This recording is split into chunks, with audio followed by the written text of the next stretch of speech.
Bismillahirrohmanirrohim. Manco. Assalamualaikum warahmatullahi wabarakatuh. Sampurasun. Alhamdulillah haturan dulur salam baktos kasadayana mugi adangket ayeuna sapa paosna aya dina sehat lahir tumekaning batin. Oge salamina aya dina rahmat sareng pitulungna Allah Subhanahu wa taala. Amin ya robbal alamin. Alhamdulillah dangket ayeuna tepang deui sareng simkuring pun RT Uya. Sejak neraskeun deui hancak carita dongeng anu nyanak judul Beunghar Hate Jaka Picung anu mana ayeuna majeng ka anu bagian ka-10. Mugia ieu dongeng salamina ngajantenkeun hiburan ka sadayana dulur pemirtub. Oge ngaturkeun nuhun ka anu masih kersa manco kana ieu channel dongeng Sunda. Mugia ieu budaya dongeng Sunda nanjeur salalamina. Tekenat oge hapunten anu kasuhun wireh dina ieu carios tangtosna aya nu kasebat nami karakter sareng kajantenan punten anu saageng-agengna. Nu salaresna mah ieu mung carios dongeng hasil karangan jalmi biasa. Atuh ieu dongeng hasil karanganna atanapi karyana Kang Asep Mulyana BE, dulur pemirtub kaum dangu sadaya. Atuh supados teu nyangkolong teuing kana waktos ieu dongeng urang kawitan. Yua manco.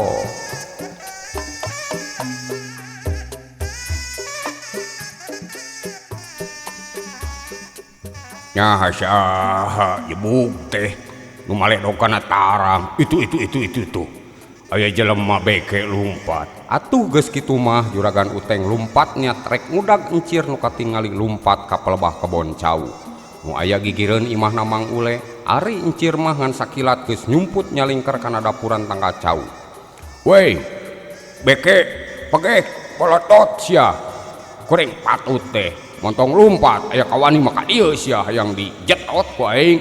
Kitu susumbarna juragan Uteng bari lumpat sok sanajan leungeunna nungkup tarangna nu terus ngaluarkeun getih alatan keuna ku katepelna encir. Dina kaayaan kitu juragan Uteng lumpat sataker kebek ngudag ka encir barang lar pas kana dapuran tangga cau nu dipake nyumput ku encir. Da kitu atuh encir mah niatna rek ngaheureuyan ka juragan Uteng teh.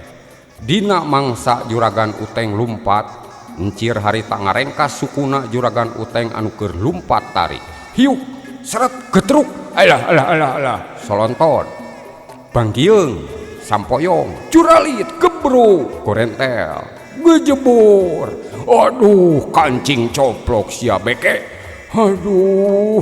Kitu juragan Uteng nu harita geus namruk nu saterusna ngagejebur kana balong anu lumayan jero tempat peranti ngangon itik Mang Ule. Anu saterusna mah juragan Uteng roroesan dina balong nu sakujur awakna kulimis baraseuh tur ngararasakeun ka nyeri. Geuning nu sok ngabobojok ka jalma jeung nu sok nipu ka batur teh maneh ge bisa katipu ku uing nya. Heuheuy geuh geura coba atuh sia suceng bisi kaburu pae.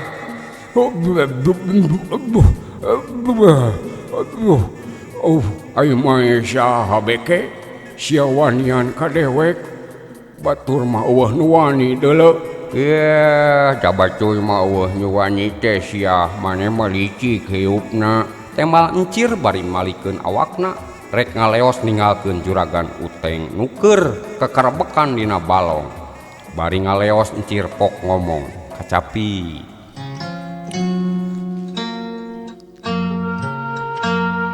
Sok ayeuna mah rasakeun sia Suteng kumaha rasana mun awak disiksa batu.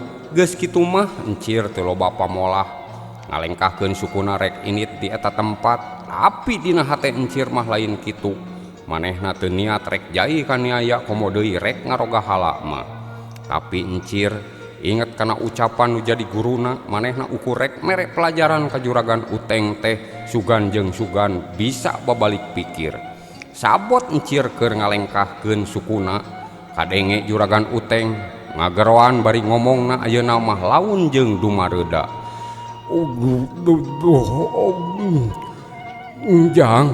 Jang kela dagoan ieu tulungan heula kuring buru hampura kuring hayang hirup keneh euy.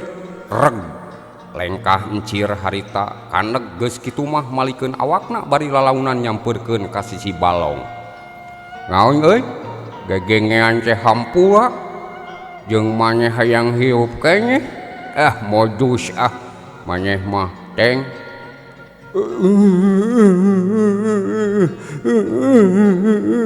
Nya anjang kuring hampura masa kuring loba dosa. Sok ayeuna mah mun maneh rek bener sadar geura coba teh ayeuna tinggalkeun dah kalakuan nu sok ngarugikeun ka batu teh. Ulah pedah beunghar euy loba dunya loba duit moal ngajamin dunya mah pikeun kasarampetan hiup. Dapaeh mah moal bisa dibawa dunya teh dikubur ge ku batur sia wabalak. Kitu war pangelingna ti encir ditujukeun ka Juragan Uteng.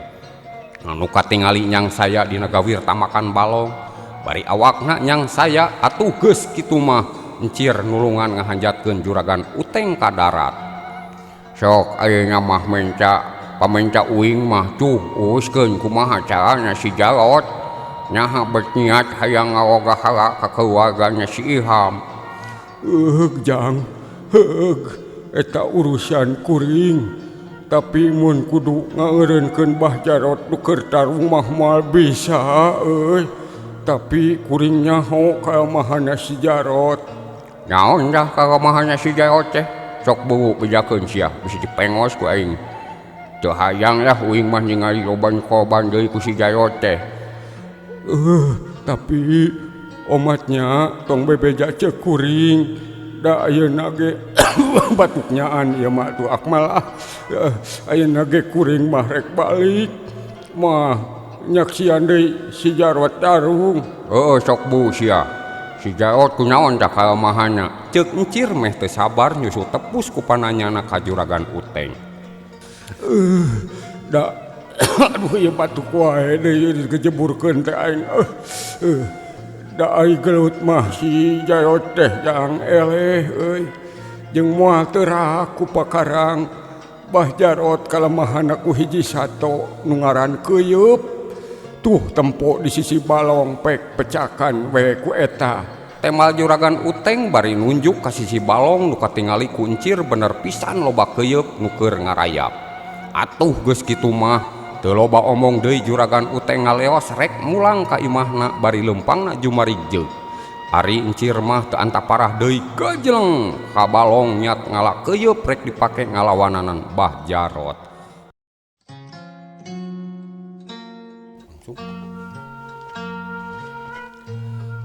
Manco dulur pemirtub kaum dangu sadaya. Atuh kumaha biasa sate acan simkuring ngalajengkeun kana ieu acara dongeng simkuring baris ngabsen heula dulur pemirtub sadayana anu masih mararanco kana budaya dongeng Sunda. Di antawisna nyaeta keluarga Bapak Tata Cantaka sesepuh RW 02 Bale Endah nyaeta di antawisna Wa Edin, sareng si Wa Etehna, Wa Dede, Wa Nyai, Wa Neng, atanapi Teh Neng, Santika, Ujang Takur ta di Manggahang, si Bungsu nu teu kalangkung, Cep Iep Sutarna atanapi Iyeng. Kalihna ti eta nyata ka tim sepak bola CPC FC nu dipupuhuan ku ketuana saderek Tata, sekretaris, saderek Raka, bendahara, saderek Epul oge kasadayana anggota tim sepak bola CFC FC anu parantos dibentuk dina dinten kamari.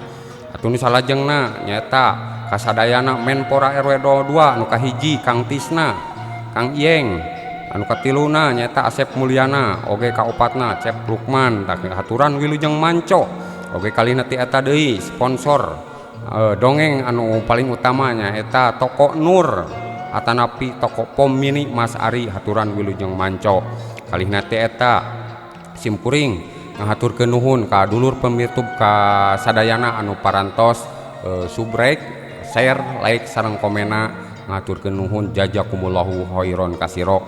Mudah-mudahan sagala rupi kasayan aya dina balasan Allah Subhanahu wa taala. Amin ya robbal alamin. Dulur pemirtub kaum dangu sadaya, atuh supados teu nyangkolong teuing kana waktos di acara urang lajengkeun. Yua manco.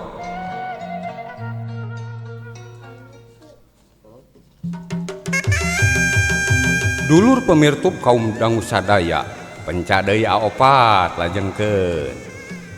Ayeuna urang caritakeun deui Bah Jarot jeung Jaka nu masih keneh patelak ngadu elmu panemuna, tapi salah saurang ge can katingali anu keuna ku teungeulan atawa tajongan. Boh Jaka kitu deui Bah Jarot. Lila kalilaan katingali Jaka geus leuseuh tanaga jeung pikiranna. Ari Bah Jarot mah beuki dieu beuki garang jeung angot, bahkan serangana beuki naek tingkatanna. Ayeuna geus hampir tepi ka puncakna elmu nu kacangking ku Bah Jarot. Saperti halna harita Bah Jarot rek nyerang ku panenggeulna jeung tajongan nu nyasar kana sakujur awakna Jaka. Atuh sok sanajan Jaka geus ngarasa ripuh ngayonana, harita kapaksa kudu nadah serangan Bah Jarot ku dua dampal leungeunna anu pinuh ku tanaga lapisan. Hiuk geduk des des des des jalig harita katingali Jaka ngajaligjeg mundur aya kana dua lengkahna. Bari rada karasa aya hawa panas nu sakujur awakna jeung dua leungeunna karasa linu alatan diadu kakuatan. Anu pinuh ku tanaga lapisan ti elmuna Bah Jarot, ari Bah Jarot mah katingali masih pancuh dina tangtunganna. Anu satuluyna Bah Jarot teu miceun kasempetan terus ngarangsek ku seranganna bari butbat ngaheumatkeun peso balatina rek ngahujanan kana sakujur awakna Jaka. Hiuk sat buk duk des jebrot. Aduh sampoyong jalijeg solontot harita Jaka keuna ku paneungeul jeung sapetan peso balatina Bah Jarot ngan orokaya. Harita peso balatina Bah Jarot ngan saukur nyabat kana leungeunna belah kencana. Cer harita getih kaluar tina leungeun anu keuna ku sabetana peso balati. Geus waktuna siah ditumpurkeun ku aing turunan si Satang teh. Kitu ceuk gerentas hatena Bah Jarot bari harita nyabrut deui narajang sabab katingali ayeuna Jaka awakna tatu bari awakna rada ngudupung. Ieu krawak dengak. Aduh. Dulur pemirtub kaum dangu sadaya. Atuh harita mah awakna Jaka beunang dicerek ku Bah Jarot nu saterusna didenggakeun bari didengkek.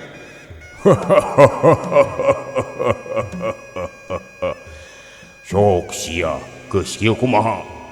Geura samat ayeuna mah indung bapa maneh. Geura tuturkeun sia indung bapa maneh ka naraka. Aing moal ngantep hirup ka jalma mode maneh. Sok Jarot, kuring mah geus pasrah, ikhlas ridho. Kitu tembana Jaka waktu harita. Bari tetep hate jeung pikiranna manteng kanu kawasa. Ari Bah Jarot mah tetep niat bejadna rek mungkas atawa maehan ka Jaka teh. Katingali di buruan imahna Mang Ule, Dewi jeung Bintin teterejel rek nyampeurkeun Jaka tapi dihalangan ku pasobar. Akang, Kang Ilham, Jang Ilham. Sabar Neng, Bi. Urang moal bisa nulungan Bah Jarot. Lain Bah Jarot mah lain jama bener. Mun urang nyampeurkeun tinang tu urang ge bakal kabalerang. Temal pasobar anu tetep ngahalangan ka Dewi jeung Bintin. Ayeuna mah yuk urang babarengan ngadoa kanu kawasa. Da Allah mah moal heseun nyalametkeun ka jalma nu keur tungara. Dulur pemirtub kaum dangu sadaya. Ari Bah Jarot mah ayeuna katingali ku sarerea keur ngahumbatkeun peso balatina nuju kana dadana Jaka. Tapi Jaka katingali meuremkeun dua panona sabab harita inget deui kana ucapan anu jadi guruna nyaeta Aki Atan. Ieu pakarang sok sanajan radu ukur egang awit haur koneng. Paku hidup gunakeun pikeun bela diri. Pek takokeun kana mun-munana jalma nu disebut kebaku pakarang. Kitu anu kadenge jeung anu nerap kana pikiranna Jaka waktu harita. Atuh geus kitu mah Jaka kayakinanna beuki kuat. Satekah pola manehna teterejel hayang leupas tina dengkekan Bah Jarot. Tapi kaayaan masih tetep. Jaka hese leupas sabab Bah Jarot beuki angot kagunakeun tanaga jerokna pikeun ngarogahala Jaka. Rasakeun sia ieu mah. Heuh. Atuh geus kitu mah Bah Jarot teu miceun waktu leungeun katuhuna ngangkat ngahembatkeun peso balatina nuju kana dadana Jaka. Dina kaayaan kitu di mangsa Jaka harita keur diancam tutur nyawa jeung umur harita geus aya dina leungeunna Bah Jarot. Geuning dulur pemirtub kaum dangu sadaya anu ngaran umur teu gagaduhan, raga teu ngaboga-boga, umur tos aya nu ngatur, nyawa tos aya nu boga angin ku kersana Allah Azza wa Jalla. Harita di mangsa Bah Jarot keur ngahembatkeun peso balatina, hiuk peluar plak gepluk. Harita aya hiji sato nu keuna kana tarangna Bah Jarot, alatan aya nu maledogkeun tayalian eta sato teh nyaeta keuyeub anu dipikasieun ku Bah Jarot. Oge nu jadi kalemahan elmu kawadukanna Bah Jarot. Gebeg harita Bah Jarot sabab katingali aya keuyeub dina hareupeunna nu disalila ieu jadi pantangan pikeun kasalamatan elmuna Bah Jarot. Dibarengan ku awakna nu leuleus lir kapuk ka ibunan kapas kahujanan. Atuh nu saterusna mah awak Bah Jarot ngudupung leuleus malahan peso dina cekelana ragrag. Geus kitu mah Jaka teu antaparah deui ngorejat tina rangkulana Bah Jarot nu disusul ngahumbatkeun regang awi haur konengna nuju kana mun-munana Bah Jarot. Hiuk plak plak plak plak plak plak. Aya kana 3 kalina nanggal eta teungeulan Jaka. Aduh cengka gebruk. Aduh ampun tobat, aduh ampun panas. Hei Jarot, sok ayeuna mah geura tobat, meungpeung aya keneh waktu jeung umur euy. Kitu temana Jaka harita nu geus aya hareupeun Bah Jarot. Ari Bah Jarot mah katingali awakna keuneuk lir nu pinuh ku tatu jero. Geus kitu pok Bah Jarot cumarita deui sok sanajan bari pegat-pegat. Bener euy, aduh panas ieu dada, aduh bener teu salah maneh nu bisa ngelehkeun dewek. Hampura dewek rumasa salah euy, rumasa geus maehan inung bapa maneh jeung nu liana. Ngan sakitu cacaritana Bah Jarot waktu harita. Nu saterusna mah katingali awakna Bah Jarot kekerjetan aya kana 3 kalina. Nu satuluyna mah awak Bah Jarot ngulahe ngaleupaskeun nyawa.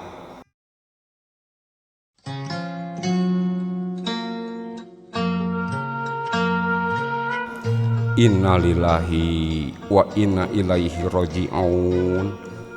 Alhamdulillah ya Allah, nuhun tos nang tayungan ka diri abdi. Kitu ucapan na Ilham bari leungeunna ngusap kana beungeut Bah Jarot anu geus ngaleupaskeun nyawa.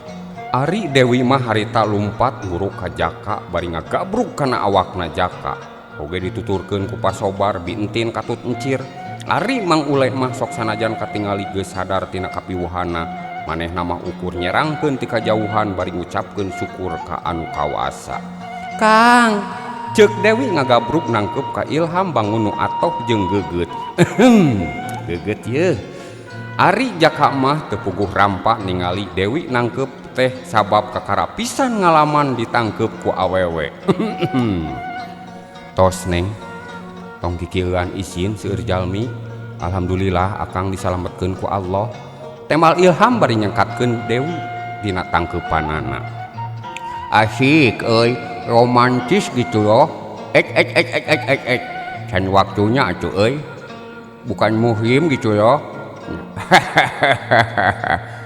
Ceuk encir ngahucuhkeun ka Dewi jeung Jaka nu keur silih rangkul. Ari pasobar jeung bintin mah ngan saukur seuri mesem ningali Jaka jeung Dewi kitu teh. Nu saterusna Dewi ngaleupaskeun rangkulana bari katingali beungeutna beureum tanda era ku jalma anu araya di eta tempat. Dina kaayaan kitu katingali rentang-rentang ti kajauhan aya 3 jalma nu keur nuju ka eta tempat. Aya lian eta teh Agus Bedog tea jeung 2 urang anak buahna nyaeta Odin jeung Empud anu niatna rek mawa balik nu jadi guruna anu geus eueuh nyawaan. Gancangna carita Agus jeung kabeh anak buahna geus nepi ka hareupeun layona Bah Jarot. Ari encir mah ningali Agus jeung anak buahna teh tuluy nyerenteng bari pok nyarita. Wei sagus rek nyahaon sia jalacang ka dieu ceuk encir bari katingali lajag-lejek bari nulak cangkeng sagala rupa. Hus tong kitu cir tanya we nu bener manehna teh meureun bisi boga niat anu hade temal ilham atana pijaka meper ka encir Ari Agus jeung sakabeh anak buahna meh murungkut siga anu sieun ku Jaka jeung encir. Geus kitu Agus pok nyarita hampura kuring ka dieu rek mawa layon guru kuring nyata Bah Jarot. Benar cir Jaka kuring rek mawa Bah Jarot hampuranya kuring baheula rumasa basa eta lain baheula geus ngalakukeun salah. Emput jeung Odin meh bareng nemalan bari anger we awakna moyongkod siga anu seber ningali Jaka. Anu saterusna mah Agus jeung sabaladna nyampeurkeun ka Jaka jeung sakabeh nu aya di dinya. Niat rek mentah hampura bari ngasongkeun leungeunna ngajak sasalaman. Nu pangheulana sasalaman nyaeta Jaka. Jaka hampuranya kuring sakabeh rumasa kuring mah geus loba salah. Teu ayeuna kahareup kuring mah niat rek babalik pikir. Heug syukur prak geura tobat ayeuna mah mengpeung aya keneh umur kan omat tong milampah deui kalakuan nu baris ngarugikeun ka jalma rea. Jig ayeuna mah geura bawa tah guru maneh kitu tembalna ilham bari teu waleh mepelingan ka Agus jeung dua urang anak buahna. Geus kitu mah Agus nyolongkrong ngajak sasalaman ka encir.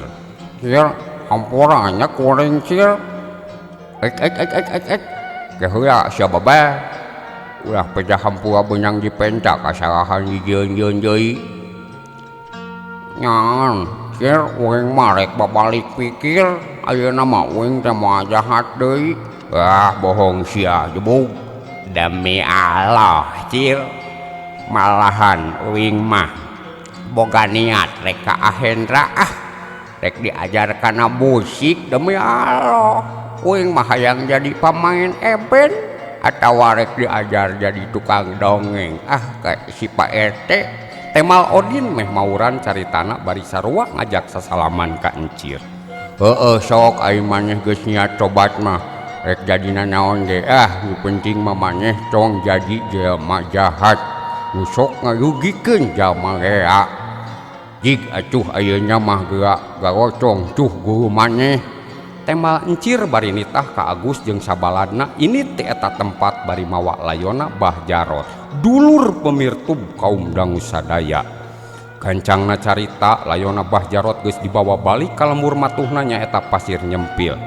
Dibawana nyata ku Agus jeung sabaladna. Ari Jaka katut sakabeh nu aya di imahna Mang Ule ayeuna geus ngariung di rohangan patengahan imahna Mang Ule. Mang kumaha ayeuna jeung naon nu karaos? Alhamdulillah jang sareatna nuang ubar nu dibikeun ku jang encir awak mamang asa longsong ngan ieu we bobokong rada linu keneh. Temal Mang Ule harita bari teu waleh ngarasa bungah ningali Jaka salamet tina ancamanna Bah Jarot.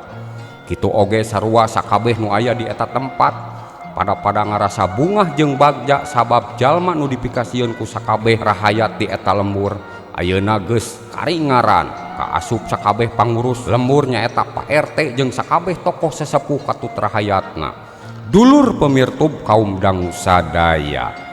Alhamdulillah carios beunghar hate Jaka Picung jilid kahiji tamat dugi ka dieu. Insyaallah pami pareng tur urang dikersakeun panjang yuswa ku Allah Subhanahu wa taala. Urang lajengkeun deui carios Jaka Picung jilid kadua.